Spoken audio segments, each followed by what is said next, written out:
Last lecture में हम French school वाद के बारे में पढ़ रहे थे।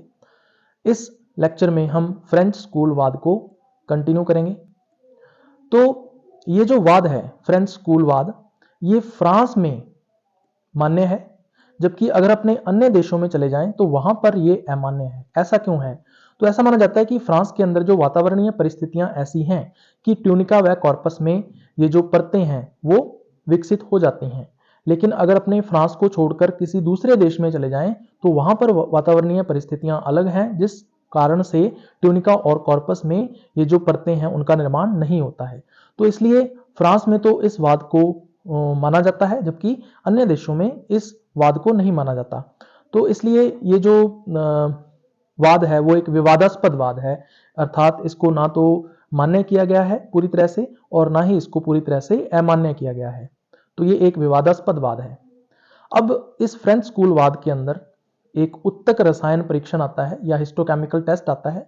इसमें क्या होता है? तो इसमें हम क्या करते हैं, एक पादप उत्तक लेते हैं और उस पादप उत्तक के हम अनुप्रस्थ काट काट लेते हैं और फिर उसको रसायनों से हम अभिरंजित कर लेते हैं और फिर उसकी स्लाइड बनाई जाती है और फिर उस स्लाइड का हम संयुक्त सूक्ष्मदर्शी से अध्ययन करते हैं। अब इस अध्ययन में हम दो बिंदुओं को ध्यान में रखते हैं। सबसे पहला हम ये चेक करते हैं कि जो केंद्रक है वो बड़े आकार का है या नहीं। अगर केंद्रक बड़े आकार का है तो वो जो उत्तक है वो विभज्योतक होगा, और अगर केंद्रक छोटे आकार का है तो वो जो उत्तक है वो विभज्योतक नहीं होगा। दूसरा हम चेक करते हैं कि जो जीव द्रव्य है या कोशिका द्रव्य है वो सघन है या नहीं। अगर कोशिका द्रव्य सघन है, जीव द्रव्य सघन है, तो जो उत्तक है वो विभज्योतक होगा, और अगर जीव द्रव्य या कोशिका द्रव्य सघन नहीं है तो उत्तक जो है वो विभज्योतक नहीं होगा।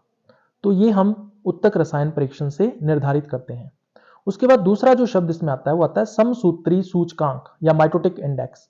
तो इसमें क्या होता है, एक सारणी बनाई जाती है और इस सारणी के अंदर जो समसूत्री विभाजन है उसकी विभिन्न दरों को प्रदर्शित किया जाता है, और इस सारणी को ही हम बोलते हैं समसूत्री सूचकांक या माइटोटिक इंडेक्स। अगर इस समसूत्री सूचकांक का जो मान है वो उच्च है तो उत्तक जो है उसको विभज्योतक माना जाता है, और अगर इसका मान निम्न है या कम है तो उस उत्तक को अविभज्योतक या विभज्योतक नहीं माना जाता। तो यह निर्धारित किया जाता है उत्तक रसायन परीक्षण के द्वारा कि जो कोशिका विभाजन की जो दर है वो कितनी है, उच्च है या निम्न है। तो ये थी फ्रेंच स्कूल वाद। उसके बाद अगला जो वाद है वो आता है न्यूमैन्स वाद या न्यूमैन का वाद।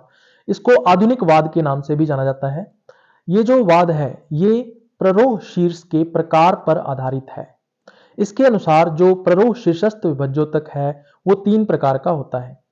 सबसे पहला प्रकार इसमें हम लोग देखेंगे मोनोप्लेक्स। तो मोनोप्लेक्स में कहता है कि जो शीर्षस्थ प्ररोह विभज्योतक है वो केवल एक शीर्षस्थ कोशिका का बना होता है, और वो कोशिका कहता है कि चतुष्फलकीय होती है। तो जैसा कि आप लोग देख सकते हो डायग्राम के अंदर, जिसमें एक शीर्षस्थ कोशिका को दिखाया गया है और ये कोशिका कैसी है, चतुष्फलकीय है। और इस शीर्षस्थ कोशिका में 3 कटिंग फेसेस होती हैं और 3 तरफ से ये विभाजन करती हैं, जिससे जो शूट है या प्ररोह है उसकी वृद्धि होती है। तो ऐसी जो कोशिका है मोनोप्लेक्स जो है वो हमें फर्न्स के अंदर देखने को मिलती है, यानी कि टेरिडोफाइट्स में देखने को मिलती है। दूसरा प्रकार आता है सिंप्लेक्स। सिंप्लेक्स में कहता है कि केवल एक ही कोशिका होती है शीर्ष पर, और वो कोशिका आयताकार होती है। अब देख सकते हो यहाँ पे एक शीर्षस्थ कोशिका को प्रदर्शित किया गया है और इस कोशिका की जो आकृति है वो आयताकार है। अब ये कहता है कि जो ये आयताकार कोशिका है अगर ये साइड से विभाजन करती है तो कहता है कि सतह की वृद्धि होती है, और अगर ये सुपर इम्पोज्ड या सुपरफिशियल साइड से वृद्धि करती है या डिवाइड करती है या विभाजन करती है तो उससे कहते हैं कि मोटाई जो होती है उसमें वृद्धि होती है। तो इस तरह का जो सिंप्लेक्स है वो हमें देखने को मिलता है जो अनावर्त बीजी पौधे होते हैं उनके अंदर। उसके बाद तीसरा प्रकार इसमें आता है डुप्लेक्स। तो डुप्लेक्स में कहते हैं कि 2 कोशिकाएं होती हैं। अब दोनों की दोनों जो कोशिकाएं हैं शीर्षस्थ कोशिकाएं वो आयताकार होती हैं और एक दूसरे के ऊपर ये अध्यारोपित रहती हैं। कैसे अध्यारोपित रहती हैं? डायग्राम के अंदर हम लोग देख सकते हैं, यहाँ पे 2 शीर्षस्थ कोशिकाओं को प्रदर्शित किया गया है। दोनों की दोनों कोशिकाओं की अगर हम आकृति देखें तो ये आयताकार होती है और दोनों कोशिकाएं एक दूसरे के ऊपर अध्यारोपित होती हैं। अब जो ऊपरी कोशिका है ये केवल साइड से विभाजन करेगी जिससे सतह की वृद्धि होगी। नीचे वाली जो कोशिका है अगर वो साइड से विभाजन करती है तो उससे भ्रूण ऊतक का निर्माण होता है, जैसे वलकुट, अंतःश्चरम, अधश्चरम आदि। और अगर ये सुपरफिशियल साइड से वृद्धि करती है या विभाजन करती है तो इससे कहता है कि रंभ ऊतक का निर्माण होता है जिसमें जाइलम और फ्लोएम वगैरह आ जाते हैं। तो इस तरह का जो डुप्लेक्स है वो हमें आवर्तबीजी पौधों के अंदर देखने को मिलता है।